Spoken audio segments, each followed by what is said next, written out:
What's up, YouTube? This is G-Man coming at you, and it is time to... I have completed the series of Flat Earth responses to... or the Flat Earth response to Flat Earth, Flat Wrong, the Kent Hovind thing with Robert Sungenis. So that's all on this playlist. I've got it all on a playlist here. It's called the Flat Earth, Flat Wrong Response. Yeah, so that's what the playlist is called, and there's a total of 35 videos in the collection, so go and check that out. Now, what we're going to do, starting today in this video, is I'm going to answer some questions. I'm going to finally, I'm sure that people have been making comments. I'm sure that people have been making comments and on my videos, and let's go through and answer. Such as my first video has 10 comments. Let's go through and answer some of these comments, and that's what I'm going to be doing, is answering the comments video by video. What has accumulated thus far. So. Here we go. Here we go. Mass mind control. Water doesn't arc around shapes. Exterior. It's sea level. Okay. All right. That one came from someone named or S-U-D-O. S-U, one word, D-O, two words. Okay, anyways, Sudo. Okay. The Holy Rogue. What does the Holy Rogue have to say? I can't stand Hovind. What an example of pure downward stubbornness. Sadly, yeah, I agree. But Hovind is someone who is very difficult to convince about him being wrong. However, it does bring into question the fact that he's not willing to research this issue. He's not willing to even look into it. He himself is a hypocrite. He has chosen to ignore the flat earth research that has been presented. He isn't even looking into it. One time in his I have it right here, I think. Let me find it. Where is it? Where is it now? There it is. Gallery. In my pictures, downloads? Is that it? No, it's going to have to be screenshots. Screenshots? Okay, this has got to be it right here. I've got it. Come on. Do I got it? Oh no, what? I don't got it. Oh man, this is gonna oh man, it's gotta be in downloads, isn't it? And nope. Not in downloads. Where is it then? Collage, camera, Facebook. There it is. This has gotta be it. Right? No, that's not it either. Okay, anyways, I'm not gonna try to find this too much longer and spend too much more time trying to find this. But he had a story over in Glen Rose, Texas. They invited an evolutionist out to check out the footprints of the dinosaurs and the human footprints. So the evolutionist, he actually came out, and they tried to point the footprints out, and they said, here's our footprints. And the evolutionist stood there, and he didn't even look at the footprints. And then he went back and reported to the reporters who were on site, I guess. And he said that he didn't even see any evidence of the fact that dinosaurs and human footprints were there. He didn't even see it. So So there you have it. Kent Hovind, you know, he used a story talking about what the evolutionists do, and now Kent Hovind is doing exactly the same thing. Hypocritical, very hypocritical. So let's get back to it. We got 10 comments. That was all right. The next one is equal temp. All right. What is this space in which this alleged waters above reside? Okay. Real question. Okay. What is this space in which this alleged waters above reside? Okay, so the waters above is talking about the waters above the firmament. That's the space. It's something that we cannot observe. It's something that we cannot test. We can't demonstrate it. Flat earthers can't do it. Neither can the scientists who they're claiming that they can.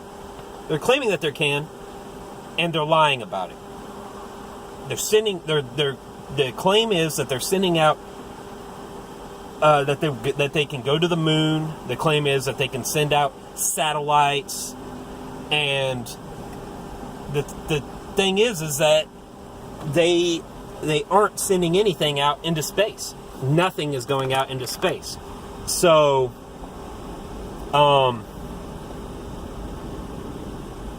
so that's where the lie is. Think about it. How big is the solar system? Okay, whenever you shoot a satellite out into space, it goes out, and it's just like a little grain of sand here on the Earth that is flying out into the ocean. I mean, like, and this little grain of sand, apparently, I simply refuse to believe that this little grain of sand, that satellite, the size of a little grain of sand, comparatively speaking, in our solar system, even smaller than that, really. Man, size is, you know, whenever you talk about size, everything is kind of relative in that issue. But you send that little satellite out, and then you really think about it, that they sent out satellites to all 9 planets. They sent out all these incredible distances, and to Mars, to moons of Jupiter. I mean,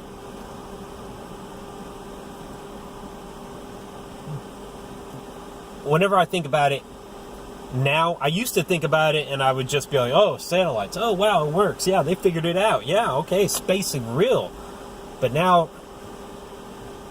I think about it and I'm like, wait a second here. No.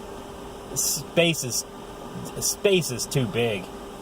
Space is too big. They're not sending these satellites out. The money that is raised for the satellites, the materials that they use to build the satellites, the rockets that shoot them out into space. The firmament is up there, number one, and the water is above the firmament. And they're trying to use the satellites to disprove God. That's what they're doing. It's simple. Mark Sargent said it. They're using the satellites to disprove God. All right, let's go for another one. Okay, more from Equal Temp. Is it space? No, it's not space. The water above the firmament is not space. Is it heaven?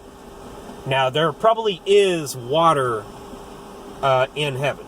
Okay, so, and what I tend to think is that, in my own personal opinion, unbiased opinion, as Kent Hovind would like to say, my own personal, unbiased professional opinion, as Kent Hovind would like to say, I tend to think that the water above the firmament and everything that God created in the 6 days of creation is in a little subsection of heaven.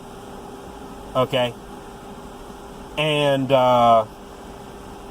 what's outside of you got the firmament, you got everything, all of creation, and then what's outside, and then you got the firmament, and then what's outside that is water that God is keeping from crashing down upon us. The firmament is keeping from crashing down upon us, and then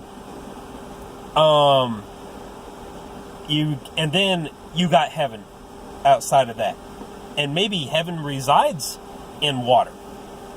Maybe heaven resides in water. Who knows? Maybe heaven, this firmament that's creating a bubble for us to live in the waters. Maybe there's a huge ocean that our firmament is under. The sun, moon, and stars are in the firmament. So there you have it. How much water is there above the dome? How much water is there above the dome? Well, I just said that we can't test it. We don't know. Your guess is as good as mine. Okay? But it's not space. There's no planets, no stars, no constellations, no black holes beyond the firmament. It's all inside the firmament. Okay. Now I want to make these videos 10 minutes long, so let me finish up with equal temp, and then I'll continue with some more comments.